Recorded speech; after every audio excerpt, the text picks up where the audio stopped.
Tapi kapan seorang hamba itu diuji, dia lebih condong kadangkala sering mengingat ujian yang datang daripada nikmat yang Allah berikan.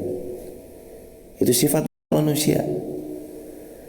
Waktu perang Uhud kaum muslimin kalah, Allah menggambarkan para sahabat itu lebih sering mengingat kekalahan di perang Uhud, padahal Allah sudah memberi kemenangan pada perang Badar. Sebagaimana pada ayat ini hadirin, mengapa kamu heran ketika ditimpa musibah kekalahan pada perang Uhud, padahal Allah telah memberikan kalian itu kemenangan atas perang sebelumnya, perang Badar. Wajar jamaah, karena manusia itu paling gak siap untuk menerima sesuatu yang gak enak buat dirinya. Dan manusia adalah orang yang paling siap untuk menerima sesuatu yang menyenangkan atas dirinya. Kita tuh selalu siap begitu atas sesuatu yang kita anggap nyaman, enak, tenang, membahagiakan diri kita. Gak usah dikasih aba-aba, gak usah dikasih pengumuman, saat sesuatu yang menyenangkan itu datang cenderung lebih siap. Anak-anak muda yang lagi pada mau kuliah cenderung lebih siap menerima selamat Anda diterima daripada mohon maaf Anda harus coba lagi tahun depan. Mereka lebih condong untuk siap diterima di universitas yang mereka idam-idamkan daripada ditolak. Orang yang lagi lulus kuliah lalu mencari kerja, mereka cenderung lebih siap mendengar kabar diterima daripada kabar belum diterima. Mereka yang berusaha, dagang, bisnis, niaga, jualan online, digital marketing ataupun yang sejenisnya, cenderung lebih siap menerima, aduh ada omset nih, hari ini pesanan total ada 20, hari ini ada 35 pesanan. Wah, dia cenderung lebih siap menerima itu daripada ternyata sudah sana sini ikhtiar sana sini, posting sana sini, ternyata jumlah pesanan hari ini 0. Manusia cenderung lebih senang mendengar kabar yang bahagia daripada kabar yang gak bahagia. Padahal semua itu Allah yang memberikan. Wa ma tasha'una illa ayyasha Allah illa ayyasha Allahu Rabbul Alamin. Tidaklah sesuatu itu terjadi kecuali atas seizin Allah, Rabb, pemilik semesta alam. Bahkan kita gagal itu atas seizin Allah. Pun nanti setelah usaha ikhtiar maksimal lalu kemudian berhasil, itu atas seizin Allah Subhanahu wa taala. Tapi yang Allah mau pada kita, wahai umat manusia, wahai hambaku saya, sering-sering kalian mengingat atas nikmat yang aku berikan daripada ujian yang aku datangkan. Teman-teman tulis di kolom komentar ya, sering-seringlah mengingat nikmat yang Allah berikan daripada ujian yang Allah datangkan. Karena mengingat nikmat dari Allah itu menghadirkan rasa syukur. Dan harusnya ujian yang Allah datangkan itu menghadiahi kita supaya jadi hamba yang lebih sabar. Sebagaimana sabda Nabi yang mulia SAW, ajaban li amri mu'min kulla inna amruhu kullahu khair. Sungguh menakjubkan semua perkara orang beriman. Dalam hadis Muslim, Nabi bersabda, masuk mas? Sungguh beruntung perkara orang beriman. Sungguh menakjubkan semua urusan orang beriman. Semuanya baik. Dikasih nikmat bersyukur itu baik. Dikasih ujian lalu bersabar itu pun juga baik. Begitu hadirin. Lalu mereka berkata, dari mana datangnya kekalahan ini? Katakan, itu kekalahan datangnya atas kesalahan dirimu sendiri. Poin yang kedua, setelah yang pertama, manusia itu kadang lebih condong seringnya mengingat ujian daripada nikmat yang Allah berikan. Poin yang kedua, kalaulah memang nanti kita kalah, gagal, diuji dengan sesuatu, selain baik sangka kepada Allah itu harus tetap ada, bahwa Allah tahu yang terbaik, Allah sebaik-baik perencana, Allah adalah penulis takdir terbaik untuk kita semua. poin yang ayat ini mau sampaikan, ketika engkau bertanya dari mana datangnya kekalahan, dari mana datangnya kegagalan, jawabannya semua itu karena dirimu sendiri. Artinya Allah mengajarkan pada kita untuk melihat ke dalam, bukan keluar. Kenapa saya gagal? Lihat ke dalam, bukan keluar. Faktor internal harus lebih sering dilihat daripada faktor eksternal. Kenapa gak terwujud? Karena kitanya kurang ulet, boleh jadi. Kenapa gak kesampaian? Boleh jadi kitanya kurang gigih. Kenapa kok atas pertolongan Allah seorang hamba ini termudahkan? Kita dimudahkan juga atas izin Allah, tapi boleh jadi belum sesuai dengan apa yang diharapkan. Karenanya Allah menginginkan kita ingin, kalau bisa mah kita mah lebih semangat lagi, lebih berjuang lagi, lebih keras lagi dalam ikhtiar-ikhtiarnya. Karena nanti kebagi dua ya jemaah. Atas kegagalan yang datang, poin yang pertama, baik sangka kepada Allah itu harus. Bahwa Allah tahu yang terbaik, Allah sebaik-baik penulis takdir untuk kita. Tapi seorang hamba gak boleh berhenti sampai di situ. Dia harus ngelihat pada dirinya supaya dia introspeksi lalu muhasabah. Karena Allah berfirman, qad aflaha man zakkaha wa qad khaba man dassaha. Kalau kamu introspeksi, kamu beruntung. Kalau kamu meninggalkan evaluasi, kamu gagal. Kenapa penting evaluasi? Karena tolak ukur supaya naik kelas, evaluasi. Kenapa kemarin teman-teman bulan Juni bagi rapot, anak-anak kita menerima hasil selama 6 bulan per semester yang mereka kerjakan, yang mereka lakukan. Lalu kita sebagai orang tua diminta datang ke sekolah. Ibu, ini rapot anaknya, alhamdulillah putranya ibu begini dan begitu. Dilaporkan sama guru kelasnya, wali muridnya, wali kelasnya kepada kita sebagai wali muridnya. Kenapa? Karena agar supaya ada evaluasi ke depannya. Hadirin, evaluasi itu penting, gak bisa dipandang sebelah mata. Tolak ukur supaya kita nanti jadi lebih baik di semester berikutnya, atau di bulan berikutnya, atau di tahun-tahun berikutnya, evaluasi. 1444 Hijriah baru saja berlalu meninggalkan kita. Sekarang kita ada di 2 Muharram, di bulan Al-Muharram yang Nabi bersabda sallallahu alaihi wasallam termasuk di antara bulan-bulan haram. Salasa mutawaliyat, 3 itu bulannya nyambung terus. Zulqa'dah atau Zulqa'dah, Zulhijjah sama Muharram. 1 terpisah, bulan apa itu? Rajab. 3-nya nyambung. Yang mana Nabi bersabda, siapa yang beramal soleh di bulan haram, Al-Muharram ini termasuk bulan haram, Allah kali lipat dengan lipatan yang luar biasa. Tapi siapa yang berbuat dosa, Allah lipat gandakan berbuat dosa itu dengan lipat ganda yang luar biasa.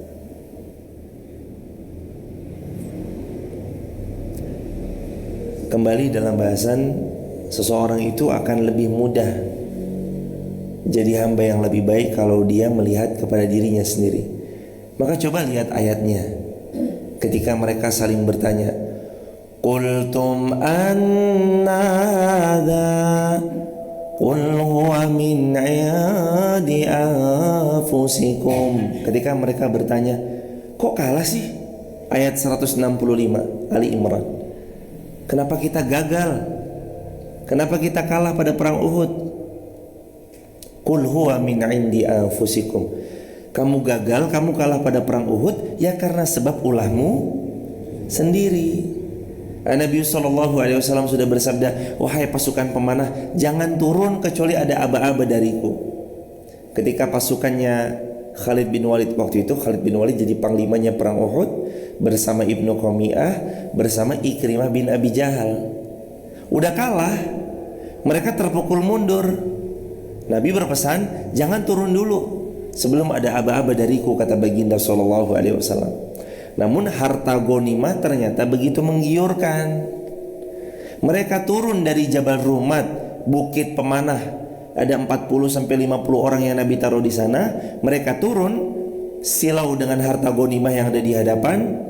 Ketika mereka berusaha mengambil harta ghanimah, Ibnu Qami'ah, Khalid bin Walid yang waktu itu masih kafir, Ikrimah bin Abi Jahal waktu itu masih kafir, memanuver balik sehingga kaum muslimin dalam keadaan tidak siap ketika dimanuver. Lalu 70 orang penghafal Quran mati syahid pada medan Uhud. Di antaranya adalah Hamzah bin Abdul Muttalib. Jamaah yang dirahmati Allah, faktor kekalahan kita ada pada ketidaktaatan kita kepada Rasulullah Muhammad sallallahu alaihi wasallam. Zaman itu terjadi. Kalau zaman hari ini pun apakah bisa terjadi? Jawabannya bisa. Tulis di kolom komentar di caps lock ya sahabat. Faktor kekalahan kita karena tidak taatnya kepada Nabi Muhammad sallallahu alaihi wasallam. Sahabat Nabi kalah pada perang Uhud. Nabi sallallahu alaihi wasallam sudah memberitahu jangan turun, tapi mereka turun, lahirnya kekalahan. Akhirnya kekalahan yang harus diterima. Kaum muslimin kalau mau menang, bahagia dia, mulia dia dunia akhirat, berjaya dia dengan pertolongan Allah, dia harus ikut sama baginda Nabi Muhammad sallallahu alaihi wasallam. Dia harus meneladani Nabi Muhammad. Dia harus mencintai baginda Nabi Muhammad. Dia harus benar-benar mensyukuri nikmat diutusnya Nabi Muhammad sallallahu alaihi wasallam. Diteladaninya baginda Nabi. Itu kalau mau mulia, mau berjaya. Tapi kalau diabaikan baginda Nabi dengan semua apa yang telah beliau sabdakan, Nabi suruh la yashrabanna ahadukum qa'iman, jangan makan minum sambil berdiri. Tapi kita malah makan minum berdiri, nanti nggak dapat kejayaan. Di balik apa yang Nabi sunnahkan, Nabi sabdakan, pasti ada kebahagiaan. Di balik apa yang Nabi telah sampaikan untuk kita umatnya, pasti ada kejayaan. Makanya faktor kekalahan itu saat kita mulai membantah, membangkang dan membelakangi baginda Nabi Muhammad sallallahu alaihi wasallam. Itulah juga yang terjadi pada perang Uhud. Kenapa kekalahan itu akhirnya terjadi? Faktornya adalah karena membelakangi perintah Nabi Muhammad sallallahu alaihi wasallam. Ayo jamaah, yuk pelan-pelan kita lihat. Ini bulan Muharram ini ada keutamaan apa aja yang Nabi sabdakan. Ternyata Nabi bersabda, siapa yang berpuasa di tanggal 10 Al-Muharram, maka Allah akan hapuskan dosanya setahun yang telah berlalu. Jadi hadirin, kalau bisa besok tanggal 10 Muharram puasa. Masyhur dengan disebut, masyhur sekali ia dengan sebutan puasa Asyura, puasa tanggal 10 Al-Muharram. Apa keutamaan puasa 10 Muharram? Keutamaan puasa 10 Muharram, sabda Rasulullah SAW, dihapus dosa 1 tahun yang telah berlalu. 1 tahun yang berlalu dihapus, dosanya dihapus. Allahu Akbar, Allahu Akbar walillahil hamd. Kalau jemaah melihat ada orang disuruh kerja, cukup kerja ya dari subuh sampai maghrib, kamu digaji setahun full, saya yakin gak akan pernah ada orang yang nolak jemaah. Ketika ia disuruh bekerja 1 hari aja, bahkan gak nyampe 24 jam, cukup 12 jam dari subuh sampai maghrib, 13 jam lah, tapi Allah hadiahkan padanya pahala dihapus dosa setahun. Kalau dia bekerja digaji selama setahun, hampir kayaknya gak ada orang yang nolak. Itu keistimewaan puasa Asyura. Maka puasa Asyura besok jangan ditinggalkan, sebarluaskan, ajak keluarga untuk mengamalkan. Semoga Allah berkahi kita semua insya Allah. Yang ketiga, innallaha ala kulli syai'in qadir. Sesungguhnya Allah Maha berkehendak atas segala sesuatu. Kalian yang hampir 99% menang, Allah balikan keadaan kalian supaya kalian itu benar-benar sadar bahwa kalian telah membangkang, membelakangi perintah Nabi. Sangat mudah bagi Allah. Sebelumnya itu kan kaum muslimin menang di perang Uhud. Kaum muslimin udah menang. Pasukannya Khalid bin Walid sudah dipukul mundur. Pasukannya Ibnu Qamiyah, pasukannya Ikrimah bin Abi Jahal dipukul mundur pada perang Uhud. Mereka udah kalah sebenarnya. Tapi itulah Allah Maha membolak-balikan keadaan. Innallaha ala kulli syai'in qadir. Allah Maha berkehendak atas segala sesuatu. Jangan jumawa dulu kalau kita merasa sudah 99,99% kita adalah pemenangnya. Jangan jumawa dulu, karena 0,01% masih ada kemungkinan kedudukan itu berbalik. Pertandingan sepak bola, waktu Anda merasa udah menang 2-0, di menit-menit yang menurut Anda saya bakal menang nih 2-0, waktu itu menit 89, bentar lagi menit 90, bentar lagi injury time. Belum tentu jemaah. Berapa banyak pertandingan sepak bola yang ketika injury time, yang tadinya hampir kalah 2-0, dibalikkan kedudukan jadi 2 sama. Lalu ketika perpanjangan waktu dibantai 5-2. Perpanjangan waktu yang kedua 7-2. Kalah yang tadinya sudah menang 2-0. Hidup ini adalah selalu tentang siap menerima kemenangan, tapi siap juga menerima kekalahan. Harus siap. Gimana supaya nggak kalah? Siap-siap. Makanya Allah berfirman, Ali Imran ayat 200, di ayat terakhir surah ini. Nanti kita ketemu kira-kira kurang lebih sekitar 30-an ayat lagi atau 35 ayat lagi. Ali Imran ayat 200, Allah berfirman, Ya ayyuhalladzina amanu isbiru wa sabiru wa rabitu. Isbiru wasabiru warabitu. Wahai orang beriman, kamu sabar, lalu sabar dengan sangat kuat. Setelah itu rabitu, bersiap siagalah. Artinya siap siaga itu setiap saat. Kematian kan nggak tahu datangnya kapan. Siap-siapnya setiap saat. Mati itu kan sukanya datangnya mendadak. Tahu-tahu kabar itu datang, kita kaget. Kayaknya tadi pagi baru WhatsAppan. Kok duha ini udah nggak ada? Kayaknya semalam baru WhatsAppan. Kok subuh ini wafat beliau? Dia datangnya mendadak. Karenanya Rahab itu siap-siap. Kapan persiapannya? Setiap saat, kapan aja. Nabi sallallahu alaihi wasallam yaqulu Nabi sallallahu alaihi wasallam, aktsiru dzikra hadzimil lazzat. Kalian ini harus banyak-banyak mengingat yang pemutus kelezatan. Kalian ini harus banyak-banyak mengingat al-maut, kematian. Ingat mati membuat kita bersiap-siap. Ingat mati membuat kita persiapan. Hidup tuh harus bahagia, betul. Nah, kebahagiaan yang mendatangkan kebaikan itu yang harus dilakukan, supaya kapan aja mati itu dia siap. Karena kematian akan selalu datang tanpa pemberitahuan. Kematian selalu datang tanpa notifikasi. Dan umur gak menjamin bahwa yang tua duluan, yang muda belakangan. Boleh jadi yang muda akan dipanggil duluan, yang tua belakangan. Bahkan bayi yang baru lahir beberapa jam, bayi bahkan yang baru lahir mungkin beberapa hari, bisa beliau wafat, pulang ke pangkuan Allah. Apalagi kita yang sudah hidup beribu-ribu hari. Allah zat yang maha baik. Karenanya jangan lupa untuk bersiap-siap berjumpa dengan perjumpaan terbaik dengan Allah Subhanahu wa taala. Ayat 165, ayat 166.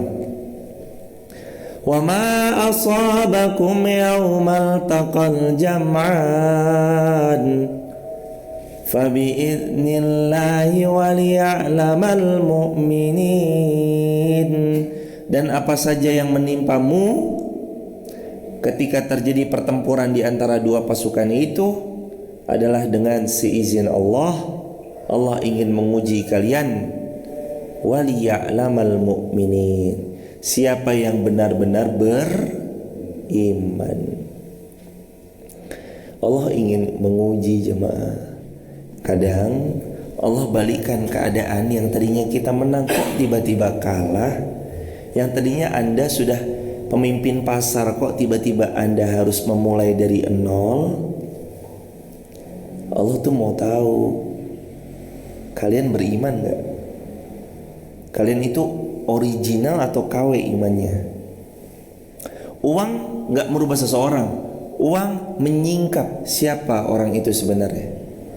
Ujian gak merubah seseorang, melainkan ujian nanti menyingkap. Apakah hambaku ini benar yakin kepadaku, ataukah hambaku ini nanti melalaikan diriku selepas ujian itu kudatangkan pada hidupnya. Saat suami Anda wafat atau pasangan Anda meninggal dunia, lalu Anda hidup seperti separuh jiwaku pergi, Allah menguji. Setelah pasangan kita wafat, apakah kita makin dekat sama Allah ataukah kita makin jauh dari Allah? Ada yang selepas pasangannya wafat makin kuat ngajinya, makin sering hadir majelis ilmu, makin rutin baca Quran. Ada juga yang malah ketika pasangannya wafat, yang tadinya menutup aurat malah mengumbar, yang tadinya dia dekat dengan Allah malah menjauh, yang ketika ada pasangannya rajin berderma malah sekarang nggak berderma sama sekali, yang sebelumnya pasangannya masih hidup rajin sholatnya sekarang malah udah nggak pernah sholat. Nanti kan Allah tahu, tersingkap siapa sebenarnya orang ini, taat beneran atau taat bohongan, tulus beneran apa tulus bohongan.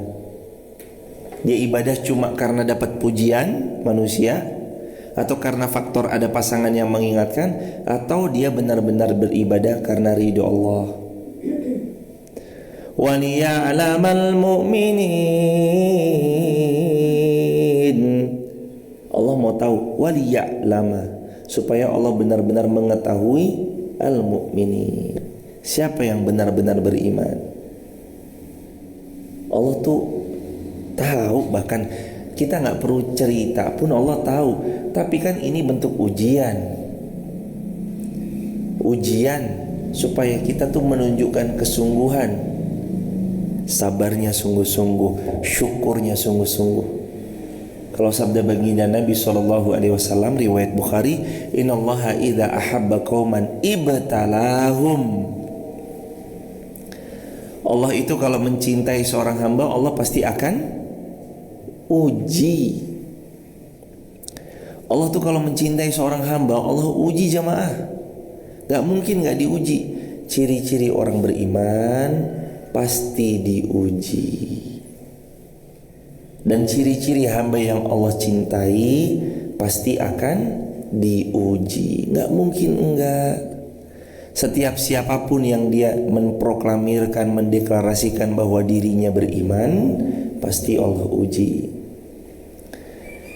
Ahasiban nasu ayyutraku ayyakulu amanna wa hum la yuftanun. Apakah mereka mengira mereka dibiarkan mengucap iman, wa hum la yuftanun, lalu mereka mengira mereka enggak akan diuji? Mustahil. Mereka pasti diuji. Ujian itu datang untuk menguatkan. Ujian itu datang untuk mengingatkan.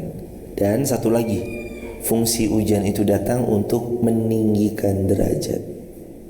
Meninggikan derajat orang beriman. Ayat berikutnya 167. Dan untuk Allah menguji orang-orang munafik. Bagaimana tentang orang-orang munafik? Kepada mereka dikatakan, mari berjihad di jalan Allah atau pertahankan dirimu. Mereka berkata, sekiranya kami mengetahui bagaimana berperang, tentulah kami mengikutimu. Mereka pada hari itu lebih dekat dengan kekafiran daripada keimanan. Mereka mengatakan dengan mulutnya apa yang tidak sesuai dengan isi hatinya, dan Allah tahu apa yang mereka sembunyikan. Ini ayat 167 adalah definisi dari munafiqun, orang-orang munafik. Definisi menurut ayat 167 Ali Imran, munafik itu adalah ucapan yang terucap dari mulutnya tidak sama dan tidak sesuai dengan isi hatinya. Min ayat munafik, termasuk ciri-ciri munafik itu lisan berbeda sama apa yang ada dalam hati. Munafik. Ayatul munafiqina salas. Dalam riwayat Nabi bersabda ciri-ciri munafik ada 3. Dalam riwayat lain ciri-ciri munafik ada 4. Sabda Nabi Muhammad, ciri munafik yang pertama, idza haddatsa kadzab. Ciri munafik yang pertama itu kalau dia bicara dia dusta, bohong. Itulah tadi yang disebut dengan ucapan gak sesuai dengan isi hati, atau ucapan gak sesuai dengan perbuatan. Ciri yang kedua, munafik itu wa idza wa'ada akhlaf. Kalau dia berjanji, janjinya pasti dipungkiri. Yang ketiga, wa idza tumina khan. Apabila diberi amanah maka dia khianat. Itu ciri-ciri munafik. Ketambahan satu dalam riwayat lain, ciri munafik yang berikutnya yang keempat, apabila dia berselisih maka dia bertindak curang. Itu ciri-ciri munafik. Siapa mereka? Mereka adalah orang yang punya 4 karakter ini. Mereka hum munafiqun, adalah orang-orang yang munafik. Ayat 168. Mereka itu adalah orang-orang yang berkata kepada saudara-saudara mereka dan mereka tidak turut ikut berperang, sekiranya mereka mengikuti kita, tentulah mereka tidak terbunuh. Katakanlah, cegahlah kematian itu dari dirimu jika kamu orang-orang yang benar. Kalau dalam ayat 168, ciri-ciri munafik ada tambahannya. Ciri-ciri munafik berikutnya adalah mereka suka ngajak orang untuk gak taat sama syariat. Ciri-ciri munafik, mereka ngajak orang untuk nggak taat sama syariat. Mereka ngajak orang untuk nggak jihad, padahal Rasulullah SAW menyuruh untuk berjihad. Kalau kamu bisa, mending nggak usah jihad. Kalau kamu pergi nanti kamu terbunuh loh. Mending kamu sama kayak kita diam di rumah santai-santai. Kalau kamu sama kayak kita diam di rumah santai-santai, kamu gak akan terbunuh. Lalu Allah berfirman apa? Qul fadra'u an anfusikumul mauta in kuntum sadiqin. Ya udah, kalau kamu memang bisa menahan kematianmu dengan cara duduk-duduk di rumah, gak datang ke jihad, gak memenuhi seruan Rasulullah, coba tahan aja kematian kalau nanti dia datang. In kuntum shadiqin, kalau memang kamu orang yang benar-benar jujur. Manusia gak ada yang bisa menahan kematian. Manusia gak akan pernah ada yang bisa menghalau malaikat maut kalau dia sudah datang. Malaikat maut di depan pintu lalu datang mencabut nyawa kita, terus kita bilang, jangan ya, jangan sekarang, tunggu 10 menit lagi, saya mau sedekahin semua harta saya. Enggak. Saya mau wakafin semua tanah-tanah saya. Enggak. Saya mau sedekahin semua harta saya. Enggak. Enggak bisa. Kalau malaikat maut udah datang, la yastakhiruna sa'ah, la yastakhiruna sa'ah wa la yastaqdimun. Kamu nggak bisa mengakhirkan kematianmu walau sa'atan, walau sesaat. Wala yastaqdimu, dan kamu nggak bisa menyegerakan walau juga cuma sesaat. Mau engkau menyengajakan diri lompat dari gedung 17, kalau belum waktunya mati, nggak akan mati jemaah. Mau engkau menyengajakan dirimu, engkau tabrakkan kepada mobil yang berlari kencang, kalau belum waktunya mati, nggak mati. Kalau waktunya baru cacat dia seumur hidup, cacat seumur hidup, karena dia sengaja lompat, patah tangan kakinya misalnya, nggak bisa disegerakan, nggak bisa juga diakhirkan. La yastakhiruna sa'ah wa la yastaqdimun. Kematian itu kalau datang jemaah, dia bakal datang, nggak bisa ditunda, nggak bisa diakhirkan. Dia datang ya datang.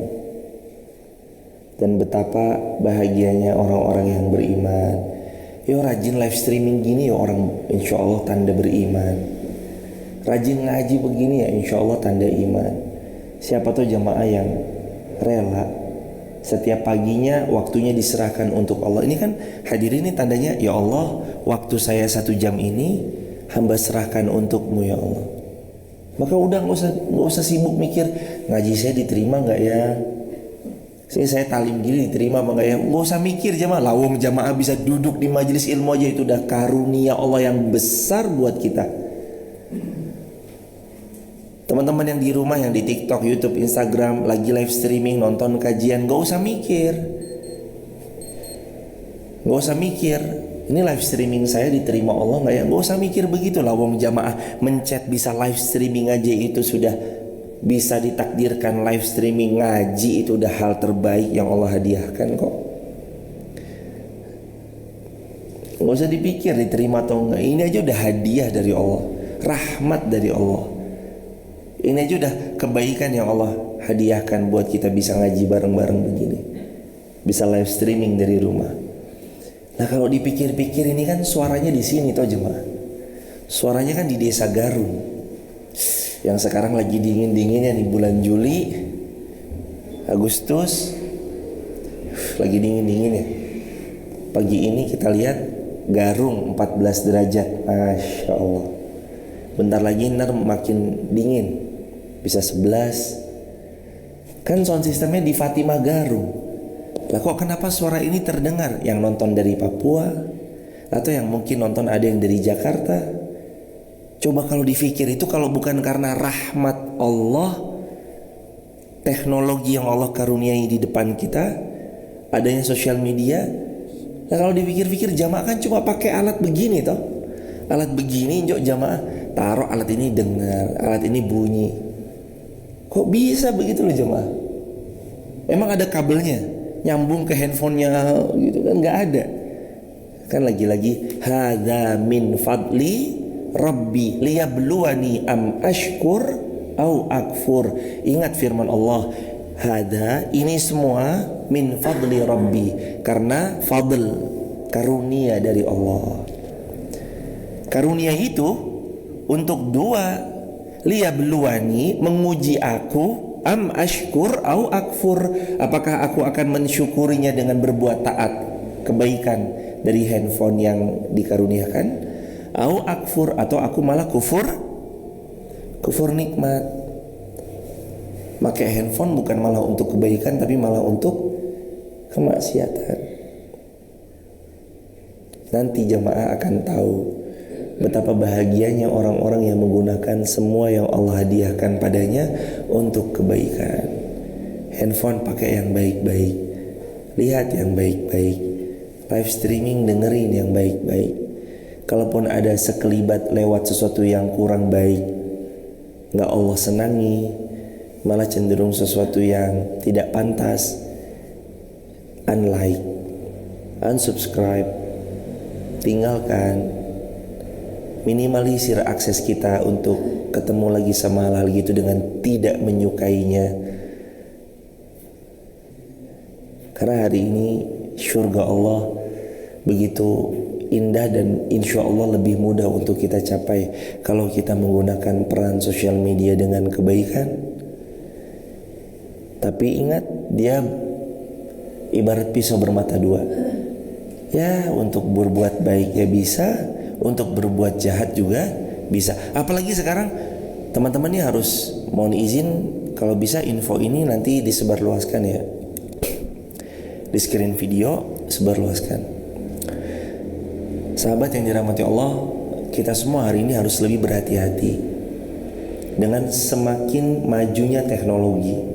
Karena sekarang ada yang namanya AI, teknologi artificial intelligence, AI. Teknologi AI atau AI membuat suara Anda bisa di copy paste sesuai dengan maunya robot tersebut atau artificial intelligence tersebut.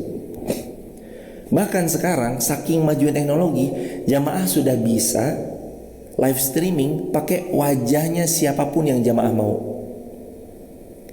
Jamaah bisa live streaming pakai wajahnya misalkan Cristiano Ronaldo. Bahkan suaranya pun sekarang bisa di copy paste. Pita suaranya beliau misalkan, pita suaranya CR Cristiano Ronaldo, jamaah ngomong apa, pita suaranya itu plek ketiplek seperti pita suaranya beliau. Makanya makin canggihnya teknologi, mohon berhati-hati karena mulai ada sekarang penipuan-penipuan menggunakan pita suaranya teman kita atau orang tua kita atau anak kita, wajahnya saat video call juga wajahnya orang tua kita atau wajahnya anak kita. Bahkan dengan kemajuan AI, kemajuan artificial intelligence, yang mati lewat gambar foto bisa hidup. Asal ada foto. Dengan kemajuan artificial intelligence, ini cuma sekedar foto, dalam video itu bisa seolah dia hidup, wajahnya hidup. Allahu Akbar. Majunya teknologi pesat luar biasa jamaah. Dulu digadang-gadang 2040, ternyata dia datang lebih cepat. Akan ada begini 2040, ternyata enggak, dia datang lebih cepat jemaah. Katanya 2030, enggak, datangnya bahkan lebih cepat 2023. Makanya teman-teman di rumah hati-hati ya. Ini video call nih AI bukan nih, jangan-jangan AI lagi. Nomornya dikenali enggak? Kalau nomornya enggak dikenali, sebaiknya abaikan. Kalau nomornya benar kita kenali dan itu benar nomornya anak kita, pasangan kita, orang tua kita, silakan. Karena semakin majunya zaman, dia seperti pisau bermata dua. Berbuat baik semakin mudah, tapi ingat, berbuat jahat juga semakin mudah. Waliyadzubillahi min dzalik. Semoga Allah lindungi kita dari segala mara bahaya. Amin ya rabbal alamin. Begitu jamaah yang dirahmati Allah, barakallahu fikum. Semoga ini bermanfaat buat yang berbicara dan buat kita semua. Gak kerasa sudah jam 6. InsyaAllah mudah-mudahan semakin barokah untuk kita semua. Dan bagi jamaah yang mau bergabung di grup WhatsApp kajian kami untuk dapatkan video pendek yang bisa dijadikan story WA, atau untuk dapatkan info-info poster dakwah, untuk dapatkan info-info jariah, untuk dapatkan juga peluang-peluang kebaikan, atau jamaah dapat info tentang live streaming kajian saya, jamaah bisa tap link di bio, sebut nama, asal kota, asal negaranya. Barakallahu fikum. Kita akhiri dengan pertanyaan. Ada mawjud mas? Gak ada. Kalau gak ada pertanyaan, kita akhiri dengan hamdalah bersama-sama. Alhamdulillahirabbil alamin. Kafaratul majlis. Subhanakallahumma bihamdika asyhadu an la ilaha illa anta astaghfiruka wa atubu ilaik. Ya Allah, karuniai kami iman yang istiqamah. Karuniai keluarga kami sakinah, mawaddah warahmah. Karuniai kami hidup yang penuh dengan ketenangan. Kalau ada di antara kami ya Allah ada keinginan mungkin handai tulan kami sakit, sembuhkan ya Allah. Ada di antara kami yang qadarullah sedang mengandung, mudahkan persalinan beliau, putri beliau, istri beliau, atau siapapun kaum muslimah yang sedang mengandung. Ada di antara handai tolan kami, saudara kami yang mungkin beliau non muslim, berikan hidayah pada beliau agar kembali kepada agamamu ya Allah. Ada di antara saudara kami mungkin beliau mau berpindah daripada agamanya, berikan kekuatan untuk beliau tetap bertahan dalam Islam, untuk lebih mendalami tentang Islam, lebih mencintai Engkau ya Allah. Ya Allah, karuniai kami nikmat iman, sehingga dengan iman ini kami benar-benar jujur bertindak, beramal, berucap. Ya Allah, anugerahi kami circle yang baik, dikelilingi orang-orang yang baik, dikelilingi sahabat-sahabat yang baik. Wahai Allah, karuniai kami rezeki yang barokah berlimpah. Jadikan kami orang yang paling banyak bayar zakatnya, paling banyak berdermanya, paling rutin sedekahnya, paling besar nominal infaknya. Dan izinkan ya Allah, dengan harta itu kami bisa membawa serta keluarga kami berhaji. Mudahkan dengan harta itu kami membawa serta orang-orang yang kami sayangi berumrah. Mudahkan dengan harta kami terus bisa berbakti taat padamu ya Allah, memberi maslahat lebih luas, manfaat lebih besar untuk banyak umat. Rabbana atina fid dunya hasanah wa fil akhirati hasanah wa qina azabannar. Walhamdulillahi rabbil alamin. Barakallahu fikum. Salam keluarga di rumah ya sahabat. Insyaallah 13 Oktober sampai 21 Oktober kita umroh bersama 9 hari. Buat teman-teman juga yang mau berangkat kembali tanggal 13 Oktober sampai 21 Oktober bisa tap link di bio. Barakallahu fikum. Insyaallah semoga Allah mudahkan. Barakallah. Subhanakallahumma bihamdika asyhadu an la ilaha illa anta astaghfiruka wa atubu ilaik. Assalamualaikum warahmatullahi wabarakatuh.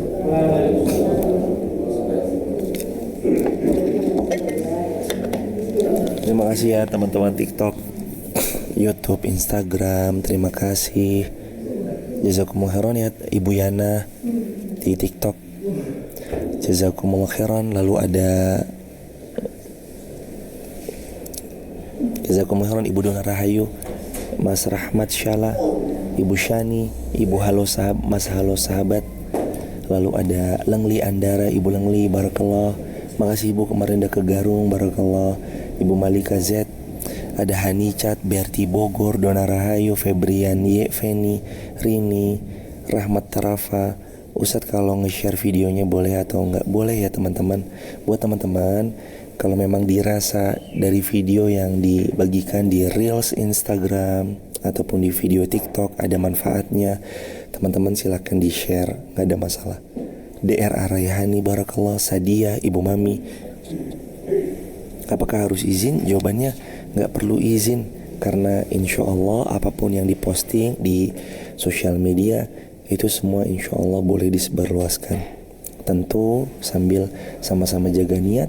Mudah-mudahan niat karena Allah juga jadi penuh berkah atas apa yang disebar.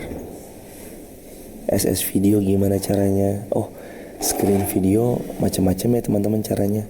Ada yang langsung dari handphonenya, ada yang mungkin apa yang udah diupload tinggal disebarluasin aja.